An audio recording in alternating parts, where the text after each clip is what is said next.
আসসালামু আলাইকুম ওয়া রাহমাতুল্লাহি ওয়া বারাকাতুহু। সম্মানিত দর্শক, সকলকে আরও একটিবার স্বাগত জানাচ্ছি বিআর মাসুদ ব্লগের আরও একটা নতুন এবং লেটেস্ট পাকিস্তান ভিসা রিলেটেড এবং পাকিস্তান ট্যুর রিলেটেড ভিডিওতে। বন্ধুরা, আপনারা অনেকেই আমাকে প্রশ্ন করেছেন, মাসুদ ভাই, এই ক্রাইসিস মুহূর্তে, অর্থাৎ যেহেতু বাংলাদেশ ভারত এবং ভারত পাকিস্তান উভয় দেশেই ক্রাইসিস চলছে, এই মুহূর্তে কি বাংলাদেশিরা চাইলে ভারতের ভূখণ্ড ব্যবহার করে পাকিস্তান যেতে পারবে সড়ক পথে? আসলে এটা কিন্তু খুব কঠিন। আকাশপথ দিয়ে যাওয়া যতটা সোজা, সড়ক পথ দিয়ে যাওয়া কিন্তু ততটাই কঠিন। তবে কঠিন হলো যে একেবারে অসম্ভব বিষয়টা কিন্তু তা নয়। তবে একসময় সেটা সম্ভব ছিল, যদিও বা ভারত বাংলাদেশিদেরকে কোনো প্রকারেরই ট্রানজিট ভিসা দিত না, বিশেষ করে পাকিস্তান যাওয়ার জন্য। সো তারপরও কিন্তু যাওয়ার একটা সম্ভাবনা ছিল বা যাওয়া যেত। কিন্তু গেল কিছুদিন আগে পাকিস্তানের উপরে একটা যুদ্ধ চাপিয়ে দেওয়া হয়েছিল, বা ভারত পাকিস্তান উভয় দেশই একটা যুদ্ধের মুখোমুখি হয়েছিল, যার কারণে কিন্তু সেই সময় থেকে, অর্থাৎ কাশ্মীরে একটা হামলা হলো পেহেলগাঁওতে, সেই হামলাকে কেন্দ্র করে দুই দেশের মধ্যে উত্তেজনা চরমে, যার কারণে কিন্তু এক দেশ আরেক দেশকে ট্যুরিস্ট ভিসা দিচ্ছে না। তবে ভারতের পাঞ্জাবের অর্থাৎ ওয়াঘা বর্ডার যেটা, সেই বর্ডার দিয়ে কিন্তু ফরেনাররা, অর্থাৎ ভারতে অবস্থানরত ফরেনাররা পাকিস্তানে যেতে আসতে পারে, এতে কোনো সমস্যা নেই। তবে এখন কথা হচ্ছে বাংলাদেশিরা যেতে পারবে কিনা। প্রথম কথা হচ্ছে যে ভাই, বাংলাদেশিদেরকে এখন কিন্তু আপাতত ট্যুরিস্ট ভিসা দেওয়া হচ্ছে না।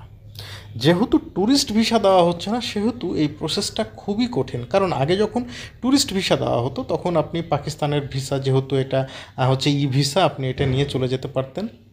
আপনি ভারতে আপনি সড়ক পথে ঢুকলেন, বেড়ালেন, এরপর আপনি সি ফার্মটা সংগ্রহ করলেন, এফআরআরওতে আবেদন করবেন। এফআরআরওতে আবেদন করার পরে হয়তো 14-15 দিন সময় লাগবে, এবং ইন ডিটেলস আপনার কাছে থাকতে হতো আপনি বাংলাদেশের কোন বর্ডার দিয়ে গেছেন এবং এসেছেন, এবং বাংলাদেশের থেকে ভারত যাওয়া বা কলকাতা যাওয়া পর্যন্ত ট্রেনের টিকিট, কলকাতা থেকে দিল্লির টিকিট, এগুলো সব কিছু ওকে করে আপনি এক কথায় কী বলে, আপনার আইটেনারিটা কমপ্লিট করে আপনি এফআরআরওতে জমা দিতেন। এফআরআরও থেকে হয়তো আপনাকে কিছু জিজ্ঞেস করবে আপনি কেন যেতে চাচ্ছেন। উদ্দেশ্য একটাই হবে ট্যুর। কিন্তু এখন তো আর এই উদ্দেশ্যেও আপনি যেতে পারবেন না, কারণ ভারত তো আপনাকে ট্যুরিস্ট ভিসা দিচ্ছে না, যা দিচ্ছে মেডিকেল ভিসা।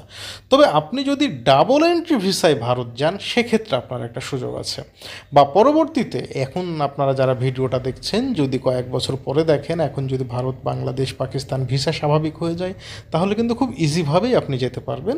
সেটা হচ্ছে ভারতের এফআরআরও বরাবর একটা আপনাকে আবেদন করতে হবে, এবং পাকিস্তানি ভিসাটা আপনাকে শো করতে হবে। তবে একটা কথা বলে রাখি, আপনার পাসপোর্ট যদি ফ্রেশ পাসপোর্ট হয়, আপনার পাসপোর্টে যদি জাস্ট 1-2টা দেশের ভিসা থাকে, তাহলে আপনি পাকিস্তান যাবেন না, না যাওয়াটাই উত্তমের। কারণ হচ্ছে আপনার ফ্রেশ পাসপোর্ট বা 2-1টা ভিসা আছে, এই রকম পাসপোর্টে পাকিস্তানের ভিসা পড়লে সাধারণত ভারত আপনাকে কিন্তু ভবিষ্যতে ভিসা দিতে চাইবে না। এটা হচ্ছে বড় প্রবলেম।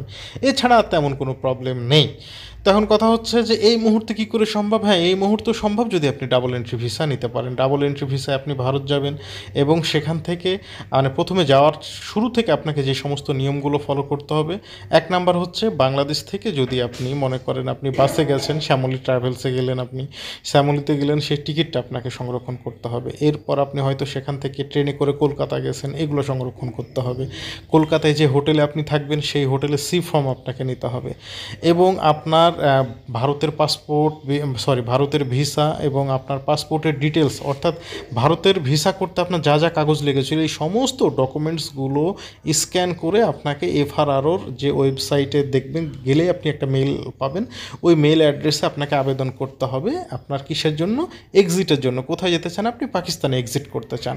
ওকে, এই এক্সিট পারমিশনে মেলটা করার পরে তারা আপনাকে একটা ফিরতি মেল দেবে এবং বেশ কিছু পেপারস দেবে। এগুলো সব প্রিন্ট করে আপনি সোজা দিল্লি এফআরআরও হেড অফিসে চলে যাবেন, এবং সেখানে গিয়ে এই সমস্ত কাগজপত্রগুলো জমা দেওয়ার পরে 4 থেকে 16 দিন মতো আপনার সময় লাগতে পারে। আমি কিন্তু খুব সংক্ষেপে বলছি বন্ধুরা, 4 থেকে 16 দিন মতো সময় লাগতে পারে।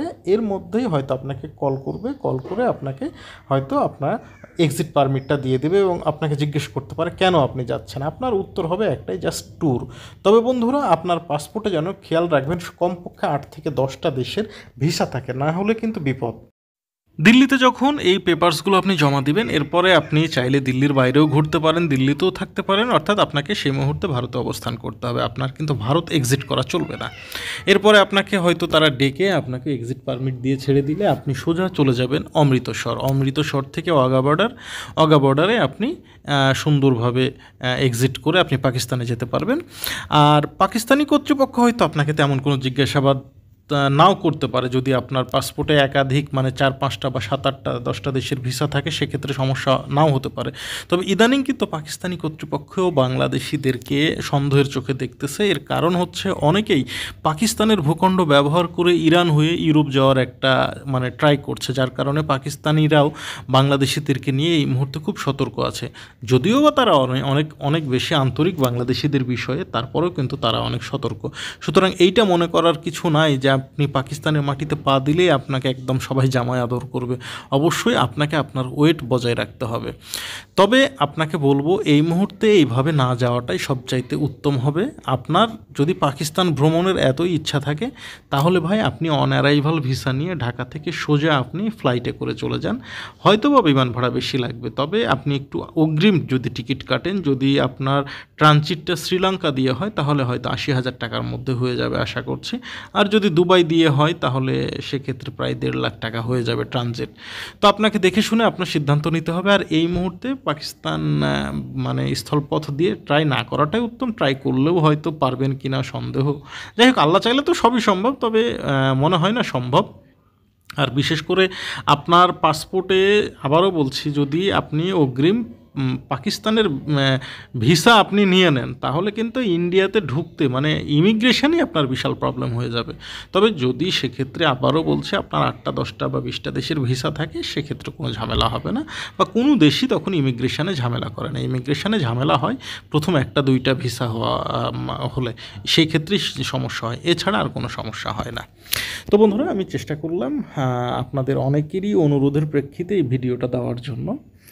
সকলকে ধন্যবাদ, সকলে ভালো থাকবেন, এবং পরবর্তীতে যদি আপনাদের আরও কোনো বিষয় জানতে ইচ্ছা করে, অবশ্যই কমেন্টস করবেন। আমি চেষ্টা করব পরবর্তী ভিডিওতে সেটার উত্তর দেওয়ার।